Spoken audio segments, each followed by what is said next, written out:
Moon தொலைக்காட்சி நேயர்களுக்கு வணக்கம். நம்முடன் இணைந்திருப்பவர் பத்திரிகையாளர் புதுமுடம் ஜாஃபர் அவர்கள். அவர்கிட்ட இந்த தேர்தல் முடிவுகள் பத்தி கேட்கறதுக்கு நிறைய விஷயங்கள் இருக்கு, வாங்க கேட்கலாம். வணக்கம் சார். வணக்கம். சொல்லுங்க சார். இப்போ பார்த்துட்டு இருப்பீங்க, தேர்தலில் நம்ம ஆல்ரெடி பேசியிருந்தோம். விஜயோட ஃபேக்ட் எந்த அளவுக்கு இருக்கும் அப்படின்னு சொல்லியிருந்தீங்க. ஸோ நீங்க சொன்ன மாதிரியே நடந்திருக்கு மிகப்பெரிய அளவுல. ஸோ எப்படி பாக்குறீங்க? விஜயோடைய வெற்றி தமிழக மக்கள் கொண்டாடப்பட வேண்டிய வெற்றி.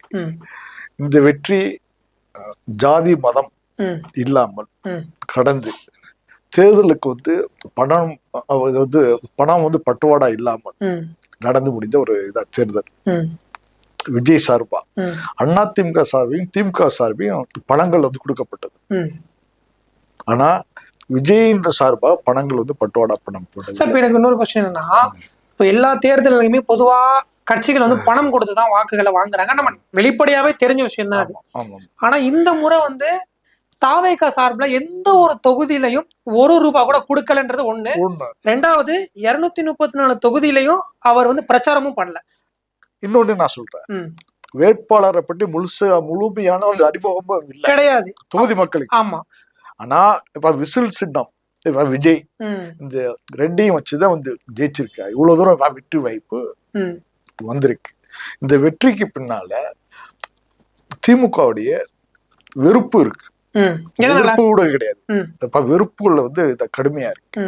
அவங்க ஒரு குறிப்பிட்ட பொருளாதாரத்துல பின்தங்கிய மக்களுக்கு மட்டும் சில நன்மைகள் வெல்ஃபேர்கள் செஞ்சாங்க. சரி.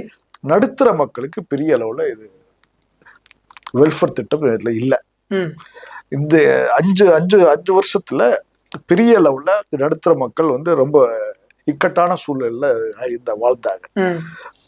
பொருளாதார விலைவாசி விலைவாசி ஏற்றம்.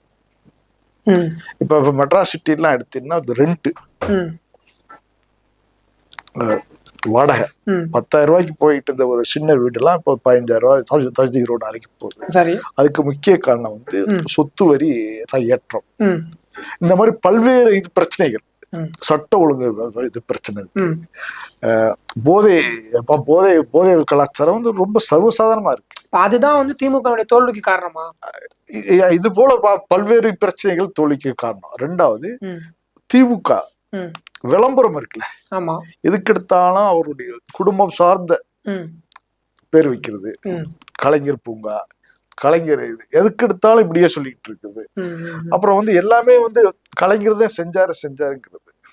எல்லா இடத்துலயுமே சொல்லி காமிச்சாங்க. எதுவா இருந்தாலுமே கலைஞர், நீங்க ஐடில வேலை பாக்குறீங்கன்னா அதுக்கு கலைஞர் போட்ட பிச்சை தான் அப்படிலாம் நம்ம ஜனநாயக நாட்டுல அப்படிலாம் சொல்லக்கூடாது. வரி கொடுக்குறோம், நீங்களா இருந்தாலும் ஒரு மறைமுகமா ஏதோ ஒரு செலுத்துறீங்க, இதுக்கு அரசுக்கு செலுத்துறோம். பணக்காரன் கிடையாது, இல்லாதவனு கொடுக்குறான். சோப்பு நீங்க வாங்கினீங்களா, அதுல ஒரு 50% போடுறான், ஜிஎஸ்டி போடுறான். புரியுதா? மறைமுகமா நம்ம எல்லாருமே அரசுக்கு ஒரு செலுத்திட்டு இருக்கோம், வரி செலுத்திட்டு இருக்கோம். சரி. நம்மளுடைய வரியில தான் நிர்வாகமே இயங்கிட்டு அரசு இயங்கு. அந்த சமயம் அந்த மாதிரி ஒரு சூழல்ல எல்லாமே இவருடைய பிச்சைன்னு சொல்றது ரொம்ப இதுடைய வெளிப்பாடுதான் இப்போ எல்லாமே. இது போல பல்வேறு பிரச்சனைகள் திமுகவுடைய சில ஆதரவு பத்திரிகையாளர்கள் வச்சு இந்த மாதிரி ஒரு தரங்கட்டமான ஒரு பேச்சுக்களை பேச வச்சு மக்கள் மத்தியில ஒரு பெரிய சலிப்பை. இப்ப ரீசெண்டா கூட ஒரு பத்திரிகையாளர் பேசியிருந்தாரு, நீங்க இன்னைக்கு சாப்பிடுற சாப்பாடு உங்களுக்கு திமுக போட்ட பிச்சை, சாப்பிடும் போது உப்பு இருந்துச்சுன்னா நீங்க திமுக தான் ஓட்டு போடணும் அப்படின்னு சொல்லி பேசி சொல்றாரு. ஐடி பீப்புள சொல்றாரு. ஆமா. ஐடிக்கு முக்கிய காரணம் எம்ஜிஆர் 84, 82 இன்ஜினியரிங் காலேஜ் இதுல ஃபுல்லா தமிழ்நாட்டுல ஆரம்பிச்சாங்க. ஓகே. அதுக்கு முக்கிய காரணம் எம்ஜிஆர். பீஸா திங்கிறதுக்கு தமிழன் இன்னைக்கு எல்லா இடத்துலயும் இதே சாப்பிட்டுறான் பீஸா. அவர் என்ன தெரியாம சொல்றாரு, சோறு திங்கிறான்னு சொல்றாரு. பீஸா திங்கிறதுக்கு முக்கிய காரணம் எம்ஜிஆர், கலைஞர் எல்லாமே இவரு சொன்னாங்க, கலைஞர்னு சொன்னார். அதே மாதிரி வெத்து பந்தாக்கள் இருக்குல்ல, பேனா வைக்கிறது, இந்த மாதிரி விஷயங்கள்ல மக்கள் ரொம்ப செலுப்படைஞ்சிட்டாங்க. அப்ப எந்த தைரியத்துல சார் நாங்க 200 வெல்வோம் 200 படைப்போம் வரலாறு அப்படின்னு சொல்லி அது இந்த சோசியல் மீடியா மெயின் ஸ்ட்ரீம் மீடியாவுக்கு இது கொடுத்து பணம் கொடுத்து அது பேக்கேஜ் மாதிரி பண்ண வச்சு, அட்வர்டைஸ்மெண்ட் பண்ண வச்சு, பெரிய பத்திரிகையாளர்ல வந்து வச்சு கூட வச்சு நம்ப வச்சாங்க. இப்ப இது எல்லாமே யாரு ஸ்டாலின் நம்ப வச்சிருக்காங்களா? இல்ல ஸ்டாலின் தானே எல்லாம் செய்தாரு. அவருடைய இது சகாக்கள் வந்து எல்லாமே நம்மளோட பொதுமக்களை வந்து நம்ப வச்சார். அடுத்த ஆட்சி வந்து மு.க. ஸ்டாலின் ஆட்சி, கூட்டணி கட்சியிலையும் அதே மாதிரி நம்ப வச்சாங்க. அதோடைய வெளிப்பாடு தான் எப்படி. அப்ப அதே மாதிரி இப்போ ஒவ்வொரு முறையுமே சொல்றதுதான், திமுக வந்து ஒரு முறை ஆட்சி கட்டுல இருந்தாங்கன்னா மறுபடியும் ஆட்சிக்கு வரமாட்டாங்க அப்படின்ற விமர்சனம் வந்து கருணாநிதி காலத்துல இருந்தே இருக்குது. இப்ப திரும்பவும் அது மாதிரி ஒரு சூழல் தான் அந்த மாதிரி சூழல் இது. இது வந்து கடுமையான அதிருப்தி, வெறுப்பு. மு.க. ஸ்டாலினை வந்து குளத்தூர் தொகுதியில வந்து தோற்கடிக்கப்பட்டிருக்காரு. ஆமா, தோல்வி அடைஞ்சிருக்காரு பாபு கிட்ட. பாபு வந்து முன்னாள் சிஎம் எல்லாம் கிடையாது. ஆக்சுவலா அவர் ஸ்டாலின் கூட வேலை பார்த்த ஒரு நபர் தான். ஒண்ணுமே கிடையாது, எனக்கு நல்லா தெரியும். அவர் சிஎம்மும் கிடையாது, ஒண்ணும் கிடையாது, அமைச்சரும் கிடையாது, முன்னாள் அமைச்சர், பெரிய இது பேர் உள்ளவரும் கிடையாது. அப்போ அவர்கிட்ட இவரை வந்து எனக்கு என்ன காரணம்?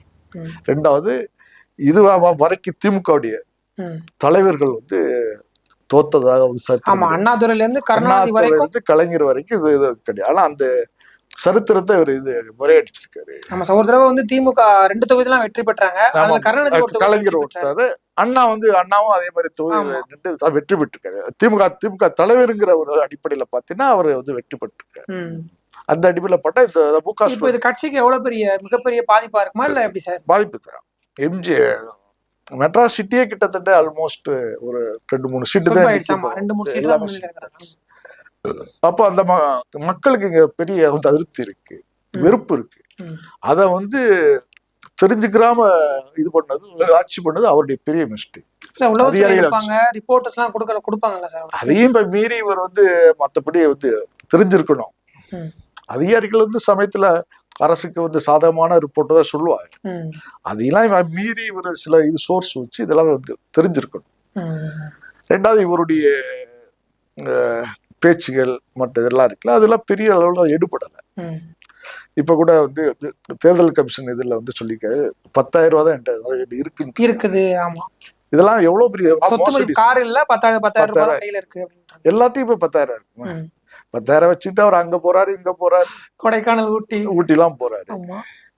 நம்மள மாதிரி ஆட்களுக்கு 5,000 ரூபாய், ஒரு 50,000 ரூபாய் இருந்தா கூட இந்த மாதிரி இடத்துக்குலாம் நம்ம நல்லா சுற்றுப்பயணம் இருக்க முடியாது, பண்ண முடியாது.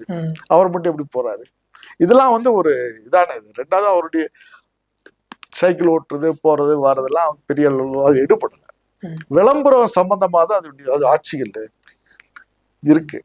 மக்கள் அதை நல்லா அண்டர்ஸ்டாண்ட் பண்ணிருக்காரு. அது ஒண்ணு மக்கள் மேல பெரிய இதெல்லாம் சொல்ல முடியாது, குறை சொல்ல முடியாது, கிளீனா அண்டர்ஸ்டாண்ட் பண்ணிருக்காரு. இப்போ நம்ம முன்னாடி பேசும்போது தாவேகா வந்து ஒரு இம்பாக்ட் கிரியேட் பண்ணோம், நிறைய பேர் மாத்தி சொல்றாங்க, ரொம்ப தாவேகா ரொம்ப இதா டீல் பண்றாங்க. பட் ஆனா ஒரு இம்பாக்ட் கிரியேட் பண்ணணும் நீங்க சொல்லியிருந்தீங்கல்ல சார். ஆனா இப்போ உங்க மிகப்பெரிய லெவல்ல முன்னிலையில இருக்கிறாங்க. எல்லாரும் என்ன சொல்றாங்க, தற்குறிங்கள ஓட்டு இருக்கா இல்லையா? அவனுக்கு இருக்கு. 18 வயசுக்கு மேல இருந்தாலும் அவனுக்கு ஓட்டு, அவனுக்கு தற்குறிக்கு இருக்கா இல்லையா? ஓட்டு இருக்கு.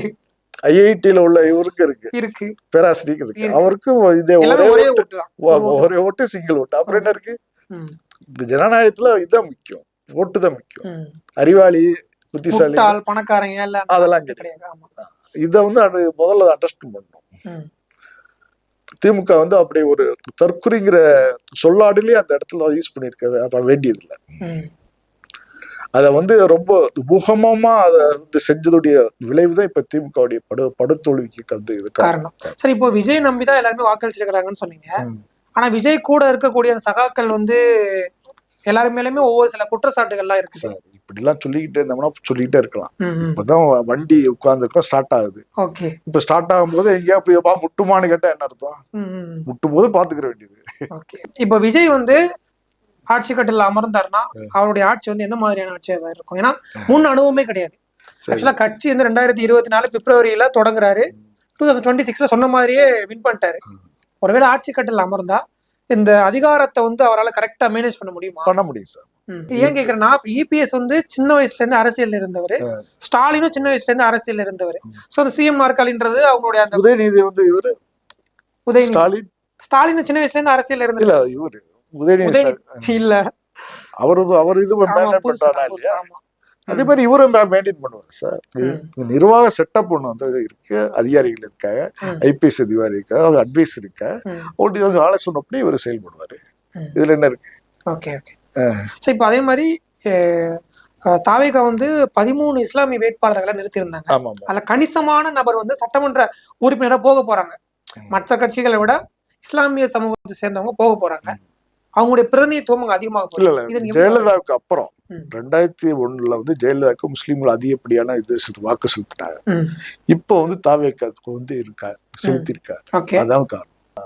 நல்லபடியா இருப்பா. ஃபியூச்சர்ல முஸ்லீம்களும் வந்து நிறைய பேர் வந்து சப்போர்ட் பண்ணுவாங்க. இன்னும் கொஞ்சம் ஆதரவு வந்து இன்க்ரீஸ் ஆகும். இதுவரை நம்மிடம் பல்வேறு அரசியல் கருத்துக்களை பகிர்ந்து கொண்டார் பத்திரிகையாளர் திரு புதுமடம் ஜாஃபர் அவர்கள். அவர்களுக்கு நன்றி. வணக்கம்.